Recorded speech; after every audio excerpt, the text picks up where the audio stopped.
Yes, yung iba nagsusuka. Actually, nung si Katie, may time siya last year na nagsusuka siya.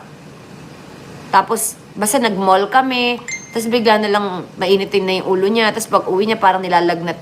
Hindi naman mainit, parang wala na siya sa mood. Tapos, pag uwi namin, nilalagnat na pala siya. Kaya pala wala na sa mood. Nilalagnat, tapos biglang sumuka. Tapos, kinabukasan ata o nung gabi, yun, nagka-period siya. May ganong effect. Iba-iba kasi. Pero ngayon wala na. Hindi na siya ganon. Isang beses lang yun nangyari.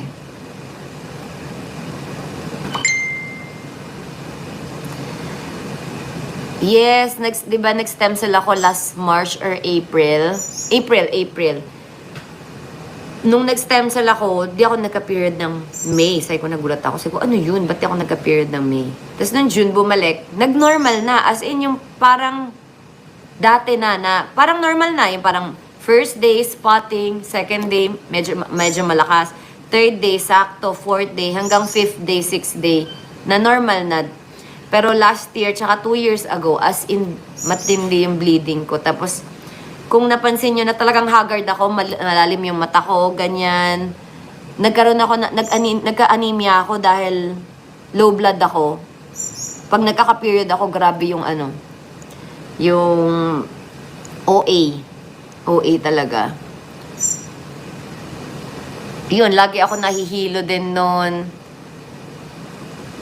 So, lagi, parang, may times ata last year, parang, may isang linggo na parang every week nagpapa-check ako ng ng lab. Kasi minomonitor yung anemia ko.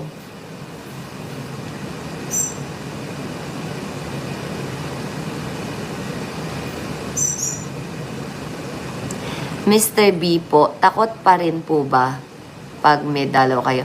Alam mo, yung takot pag may dalaw, joke lang po namin yun. Yung kunyari tumatakbo siya. Kasi sabi ko, kasi di ba ang daming uso sa sa IG na, yung parang ganon, yung parang ang cute, kapag may period, parang, huwag kang magloloko, parang ganon. Kaya joke namin yun ni Mr. B na, run, ganon.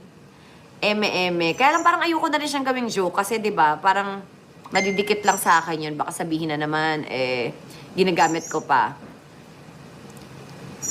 Well, kapag maganda talaga magkaroon ka ng partner na nakakaintindi ng hormones. Alam mo yun, yung hindi ka sasabayan, hindi ka, alam mo yun, kung may period ka, alam niya na yung mga, alam mo yun, hindi sasabay. Mas nandyan lang para alagaan ka. Diba? Yung mga ganong levels lang. Pag di kasi din naiintindihan, ang hirap din talaga guys. Iba din kasi ang pitik ng hormones talaga. From okay to wala sa mood. Iba yung shifting. So, kung makakahanap tayo ng partner na marunong umintindi, ay, the best. The best talaga, guys.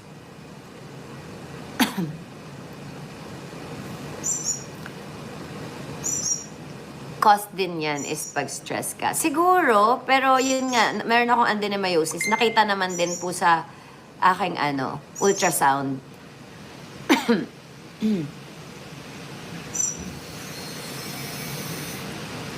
Yes, 'di ba? Kasi yung babae, alam mo sa totoo lang, ang hirap kaya ng pinagdadaanan ng babae every month.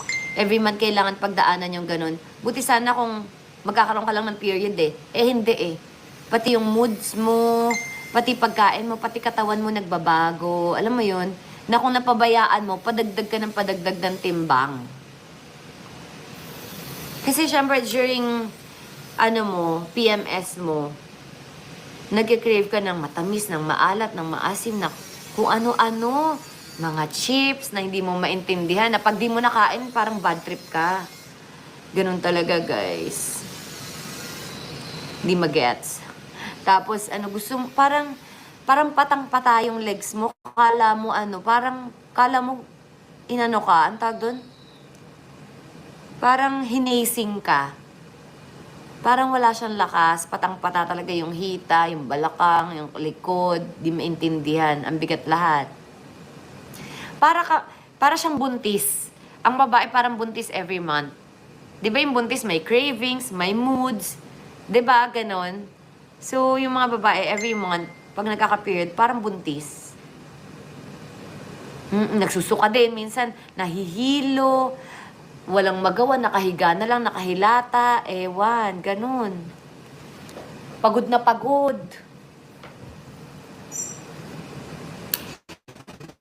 Tamad kumilos. Super sensitive. Super sensitive, minsan sa saya, sa lungkot. Minsan di naman malungkot yung pinapanood, biglang iiyak. Ganun. Mahirap maging babae talaga, guys. Mahirap. Pero, madali lang naman yan. Alam niyo, may ChatGPT tayo dyan. Pwede siyang labanan eh. Like, sana makapag-treadmill tayo. Kasi di ba pag patampata tayo, kala natin dapat higa. Challenging siya, pero dapat labanan. Kung kaya natin, nagawa ko yun dati eh. Dati, I will try my best ulit pag nagawa na yung gym, sabi. Na labanan mo siya. Na-try ko siya dati, okay eh.